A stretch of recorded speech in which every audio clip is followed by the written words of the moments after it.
ناظرین السلام علیکم، امید ہے آپ سب خیریت سے ہوں گے۔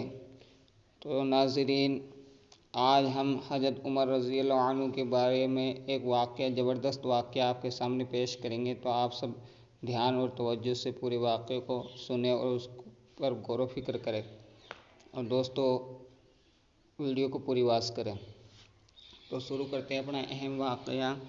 حضرت عمر رضی اللہ عنہ، جن کے پاک نام پر آج مسلمانوں کو فخر ہے اور جن کے جوش ایمانی ساتھ 1300 برس تک کافروں کے دل میں خوف ہے، اسلام لانے سے پہلے مسلمانوں کے مقابلہ اور تکلیف پہنچانے میں بھی ممتاز تھے۔ یعنی اسلام نہیں لائے تھے، اس سے پہلے مسلمانوں کو تکلیف اور مقابلے کے لیے ممتاز تھے، یہ اتنے طاقتور تھے۔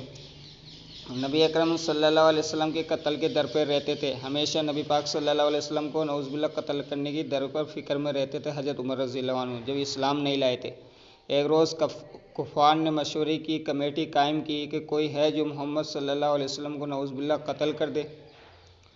عمر رضی اللہ عنہ نے کہا کہ میں کروں گا۔ عمر نے کہا کہ میں کروں گا، کیونکہ یہ طاقتور تھے۔ لوگوں نے کہا کہ بے شک تم ہی کر سکتے ہو۔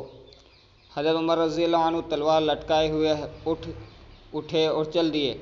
اسی فکر میں جا رہے تھے کہ ایک صاحب قبیلہ زہرہ کے، جن کا نام حضرت سعد بن ابی وقاص رضی اللہ عنہ ہے، اور ملے۔ انہوں نے پوچھا کہ عمر کہاں جا رہے ہیں؟ کہنے لگے محمد صلی اللہ علیہ وسلم کو نعوذ باللہ قتل کی فکر میں ہوں۔ سعد نے کہا کہ بنو ہاشم اور بنو زہرہ اور بنو عبد مناف سے کیسے مطمئن ہو گئے کہ وہ تم کو بدلے میں قتل کر دیں گے؟ اس جواب پر بگڑ گئے اور کہنے لگے کہ معلوم ہوتا ہے تو بھی بے دین یعنی مسلمان ہو گیا، لا پہلے تجھی کو نمٹا دوں۔ یہ کہہ کر تلوار سونت لی، اور حضرت سعد رضی اللہ عنہ نے بھی یہ کہہ کر ہاں میں مسلمان ہو گیا ہوں تلوار سنبھال لی۔ دونوں طرف سے تلوار چلنے کو تھی کہ حضرت سعد رضی اللہ عنہ نے کہا کہ پہلے اپنے گھر کی تو خبر لے لے، تیری بہن اور بہنوئی دونوں مسلمان ہو چکے ہیں۔ حضرت سعد رضی اللہ عنہ نے حضرت عمر رضی اللہ عنہ کو کہا کہ پہلے اپنے گھر کی خبر لے لے، تیری بہن اور بہنوئی دونوں مسلمان ہو چکے ہیں۔ یہ سننا تھا کہ غصے سے بھر گئے اور سیدھے بہن کے گھر گئے۔ وہاں حضرت خباب رضی اللہ عنہ کواڑ بند کیے ہوئے ان دونوں میاں بیوی کو قرآن شریف پڑھا رہے تھے، ان کے بہن اور بہنوئی کو قرآن شریف پڑھا رہے تھے، قرآن سکھا رہے تھے۔ حضرت عمر رضی اللہ عنہ نے کواڑ کھلوائے اور ان کے آواز سے حضرت خباب رضی اللہ عنہ جو جلدی سے اندر چھپ گئے، اور وہ صحیفہ بھی جلدی میں باہر رہ گیا، یعنی وہ قرآن کا جو صحیفہ تھا وہ جلدی میں باہر ہی رہ گیا جس پر یہ آیت قرآنی لکھی ہوئی تھی۔ ہمشیرہ نے کواڑ کھولے، حضرت عمر رضی اللہ عنہ کے ہاتھ میں کوئی چیز تھی جس کو بہن کے سر پر مارا اور سر سے خون بہنے لگا۔ پھر کہا کہ اپنی جان کی دشمن تو بھی بے دین ہو گئی۔ اس کے بعد گھر میں آئے اور پوچھا کہ کیا کر رہے تھے اور یہ آواز کس کی تھی؟ بہنوں نے کہا کہ بات چیت کر رہے تھے۔ کہنے لگے کیا تم نے اپنے دین کو چھوڑ کر دوسرا دین اختیار کر لیا؟ بہنوں نے کہا کہ اگر دوسرا دین حق ہے تو ہو تب۔ یہ سننا تھا کہ ان کی داڑھی پکڑ کر کھینچی اور بے تحاشا ٹوٹ پڑے اور زمین پر گرا کر خوب مارا۔ بہن نے چھڑانے کی کوشش کی تو ان کے منہ پر ایک تماچا اس زور سے مارا کہ خون نکل آیا۔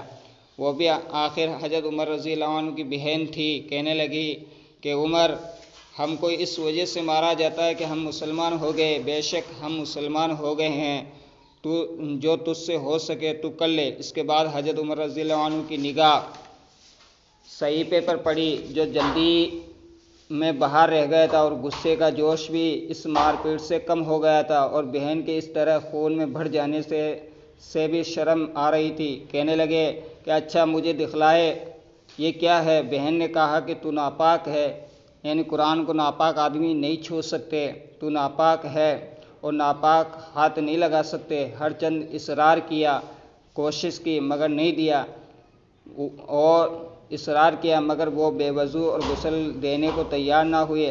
حضرت عمر رضی اللہ عنہ نے غسل کیا اور اس کو لے کر پڑھا، اس میں سورہ طٰہٰ لکھی ہوئی تھی، اس کو پڑھنا شروع کیا، اور اننی انا اللہ لا الہ الا انا فاعبدنی واقم الصلاۃ لذکری تک پڑھا تھا کہ حالت ہی بدل گئی۔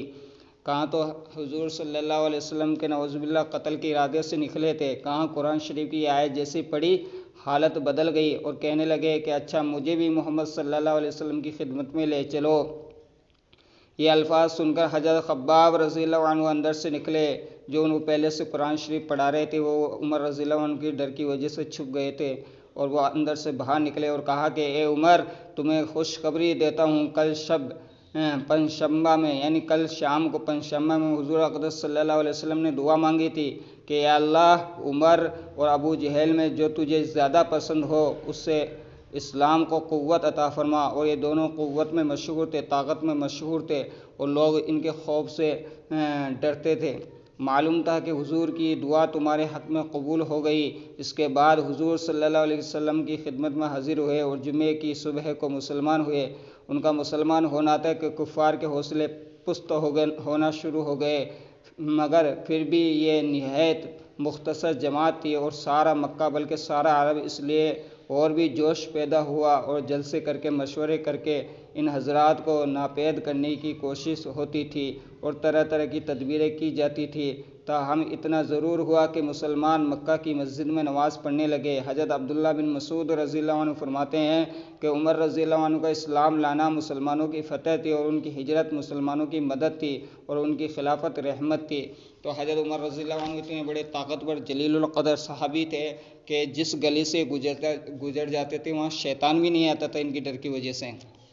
کیا اور کس ارادے سے چلے تھے؟ دیکھو اللہ دلوں کو کیسے پلٹ دیتا ہے، حضور کی دعا کس کے حق میں قبول ہوئی اور اللہ دلوں کو کیسے بدلتا ہے، یہ ہم سوچیں۔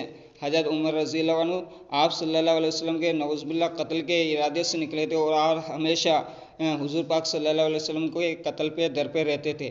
کیا آپ کو تکلیفیں، مسلمانوں کو تکلیفیں اور مقابلہ کرنے کی ہمیشہ فکر میں رہتے تھے حضرت عمر رضی اللہ عنہ۔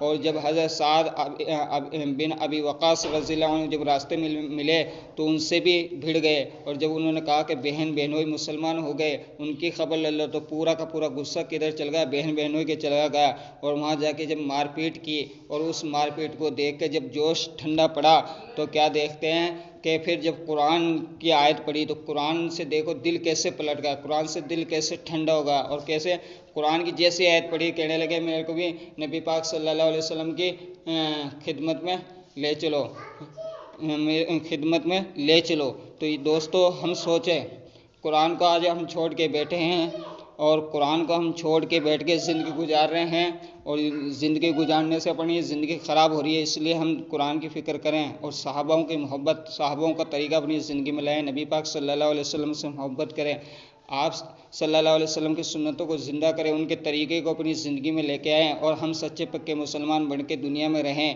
آپ صلی اللہ علیہ وسلم کے اخلاق دنیا میں پھیلائیں، آپ صلی اللہ علیہ وسلم کا طریقہ زندہ کریں، اور نمازوں کو قائم